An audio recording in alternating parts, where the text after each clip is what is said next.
ये कहानी है 4 दोस्तों की जो एडवेंचर करने के बहुत शौकीन हैं। डियाना बहुत ही ज़हीन और समझदार लड़की है जो बड़े से बड़े मसले को मिनटों में हल करती है।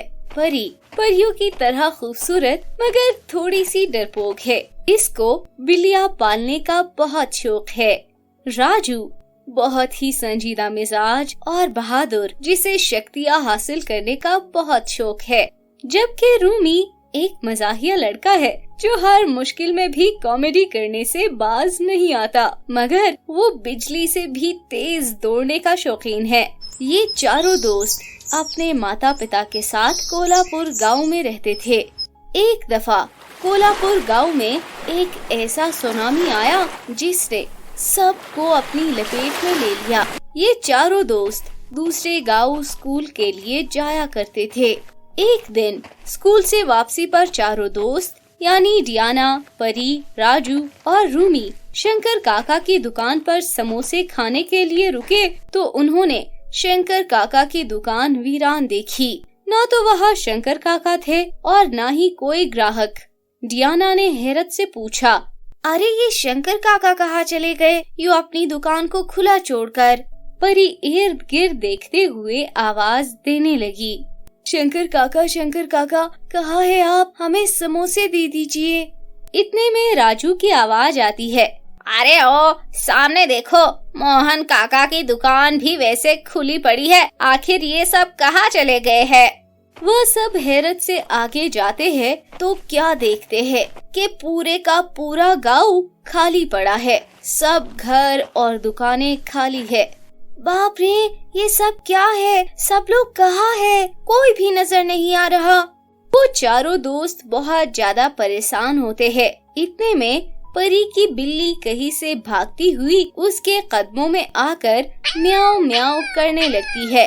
परी झुककर उसकी आवाज सुनती है, फिर बाकी दोस्तों को बताने लगती है, सब गांव वाले बहुत बड़े संकट में हैं। उन्हें हामून जादूगर ने कैद कर लिया है और बंदी बना लिया है क्योंकि वो इस गांव में अपने जादू की नगरी बनाना चाहता है।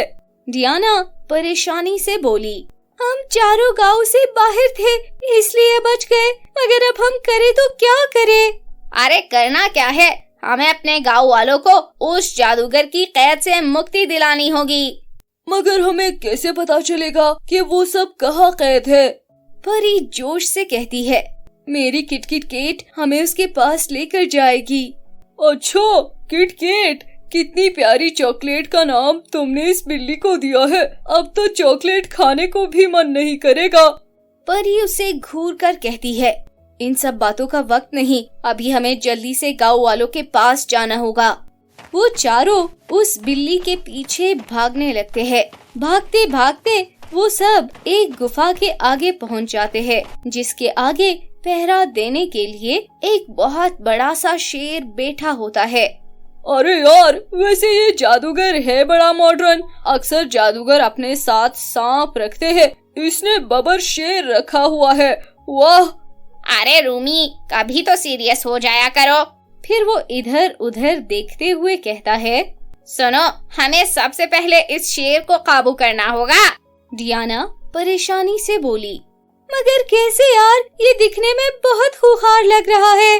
मेरी दौड़ बहुत तेज है, मैं शेर को अपने पीछे लगाता हूँ, तुम तीनों मौका देखकर गुफा में चले जाना। फिर ये प्लान सबको पसंद आ गया। रूमी ने एक पत्थर शेर की तरफ फेंका तो वो उसके पीछे गुर्राते हुए भागने लगता है। समय देखकर डियाना, परी और राजू गुफा के अंदर चले जाते हैं।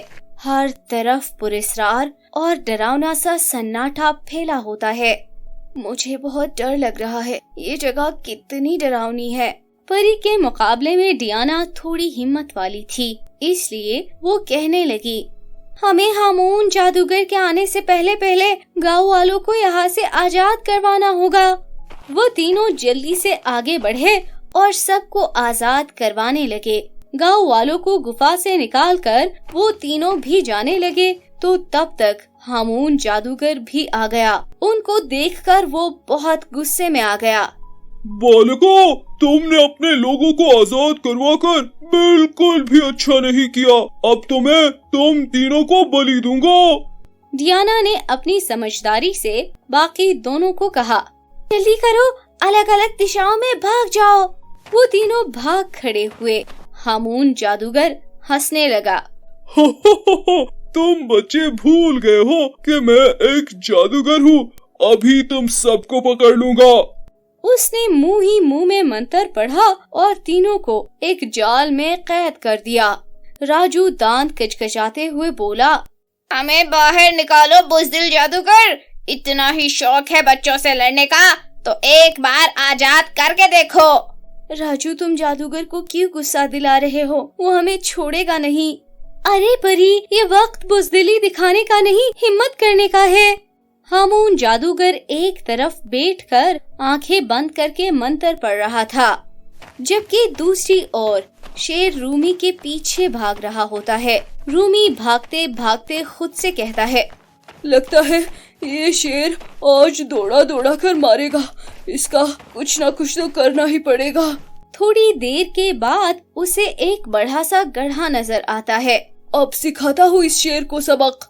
गड्ढे के पास आकर वो लंबी छलांग लगाकर गुजर जाता है, लेकिन शेर उस गड्ढे में गिर जाता है। रूमी जल्दी से उस गड्ढे पर घास डालकर वापस से गुफा में आ जाता है। वो अपने दोस्तों को यूं जाल में कैद देखकर अफसोस से सर हिलाकर कहने लगा, हाय हाय, मेरी नाक कटा दी तुम लोगों ने। फिर वो चोरी चोरी जाल को काटना शुरू कर देता है। फिर वो तीनों दोस्तों को आजाद करवा लेता है। वो सब जाने लगते हैं कि डियाना सरगोशी में कहती है, हम ऐसे नहीं जाते। इस जादूगर को ऐसे ही छोड़कर भाग गए तो कल को ये फिर से तंग करेगा यार।